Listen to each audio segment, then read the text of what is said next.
Michael Jackson became a top artist in the world with his magnificent dance and singing.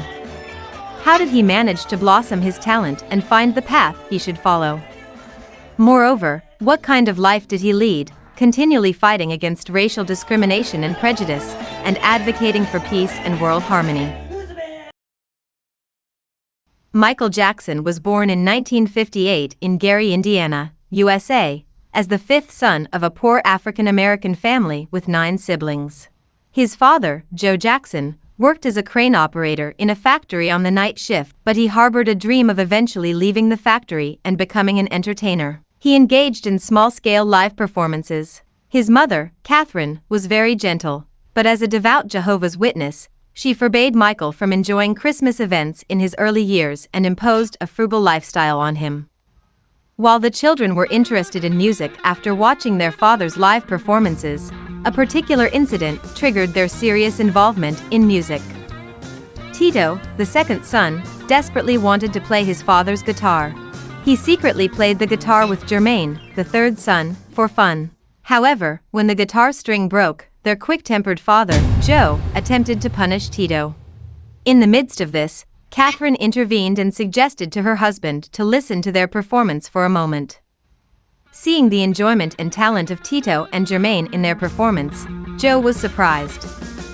At the same time, he thought that if he could raise the children as entertainers, they might escape from their impoverished life. So, Joe bought an electric guitar for Tito and began rigorous musical training. This marked the beginning of the legend of the Jackson family. The brothers, Jackie, Tito, Jermaine, Marlon, and Michael, formed a group and initially participated in events at local supermarkets to earn goods and prize money. They started calling themselves the Jackson 5, formerly the Jackson Brothers. Through their father Joe's strict training, which didn't shy away from corporal punishment, their musical abilities improved rapidly. In particular, Michael, the youngest at age 5, displayed incredible talent in dance and singing, moving audiences to tears. From then on, Michael took on the role of lead vocalist. In 1967, at the age of 9, Michael won a talent show in Chicago, earning prize money. Subsequently, they became the opening act for James Brown and Jackie Wilson. They released their first record, Big Boy, with a local record company. Joe approached Motown, where artists like Stevie Wonder were signed, to pitch the group. Berry Gordy Jr., the founder of Motown, was convinced of their success after watching their performance, and the Jackson 5 secured a contract with Motown. In October 1969, the Jackson 5 made their major debut with the single I Want You Back, which immediately skyrocketed to the top of the US charts. In 1970, they released their second single, ABC, surpassing the Beatles' Let It Be to claim the top spot on the charts. Their third single, The Love You Save, and fourth, I'll Be There, also consecutively reached number 1. The Jackson 5 rapidly became a globally recognized music group. They had risen to stardom with unstoppable momentum. However, Jackie and Jermaine, the older brothers, began socializing with the growing fan base of young girls that gathered around them. To everyone's surprise, even their father, Joe, started spending time with girls alongside them. At that time, the still young Michael used to sleep in the room next door, aware of his father and brothers engaging in such activities. This act of betrayal towards their mother left Michael with complex feelings that significantly influenced his personality development. In 1975, when Michael turned 16, he directly appealed to Motown's Gordy, expressing his desire for the Jacksons to produce their own songs. Within him, a sense of self-determination was sprouting, believing that he could carve out his own path in life. However, due to conflicts between Joe and Gordy, the request was rejected. Eventually, they moved to Epic Records, starting anew as the Jacksons. Michael, however, was dissatisfied that the songs provided to them were not his own compositions. In 1978, at the age of 19, Michael starred in the film The Wiz, produced by Gordy. It was during this time that he would meet someone who would change his destiny, Quincy Jones, an American jazz musician and music producer. While frequenting the celebrity-packed Disco Studio 54, Michael encountered musicians like Mick Jagger, Steven Tyler of Aerosmith, and Freddie Mercury of Queen. As a big fan of the Beatles, Michael discovered rail rock here, broadening his musical horizons. Meeting various talents, Michael, feeling inspired, produced The Work Destiny with his brothers. The success of this album boosted Michael's confidence, and he expressed a desire to pursue the music he envisioned as a solo artist.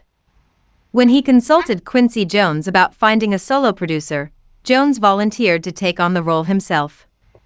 They collaborated on Michael's first solo album, Off the Wall, which became a phenomenal success. From then on, Michael excelled both as a solo artist and with the Jacksons. During this time, Michael successfully removed Father Joe, who engaged in extramarital affairs, from the manager position, gaining independence from his father's control.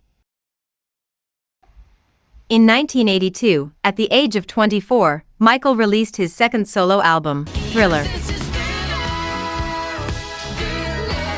This album featured collaborations with Paul McCartney on The Girl Is Mine, a song with Van Halen called Beat It,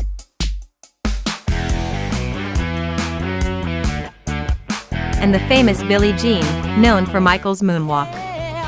Thriller went on to become the best-selling album in history, certified by Guinness World Records.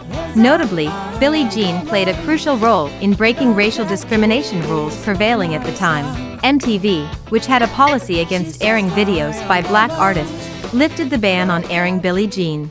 The music video for Thriller was groundbreaking. Unlike previous music videos, typically promotional add-ons to introduce a song, Thriller featured a fully developed narrative, running approximately 15 minutes. It was crafted as a highly polished short film, setting a new standard for the subsequent evolution of music video production.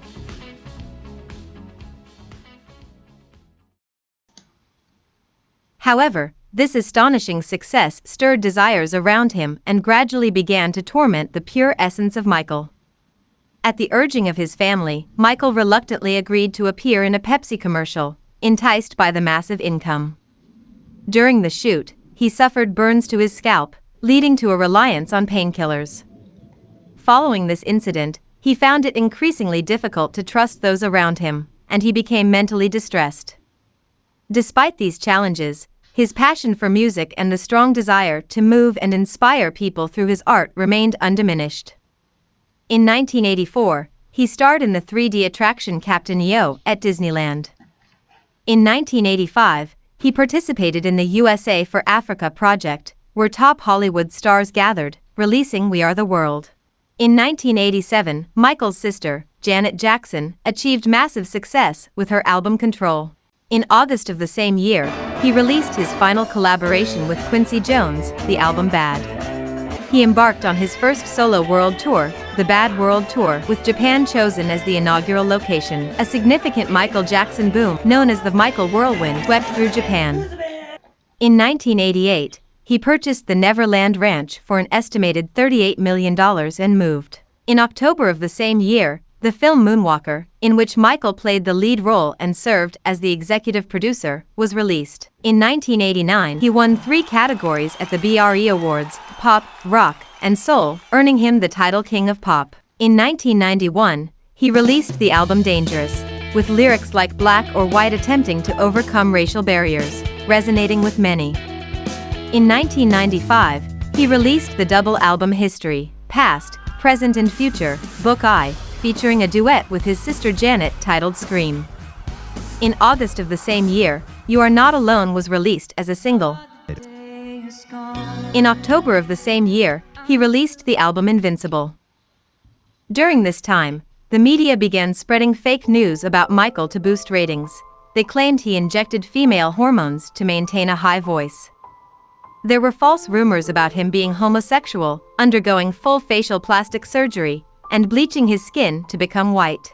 These attacks on his private life significantly damaged Michael's public image. As a result, he became more reclusive, avoiding interviews.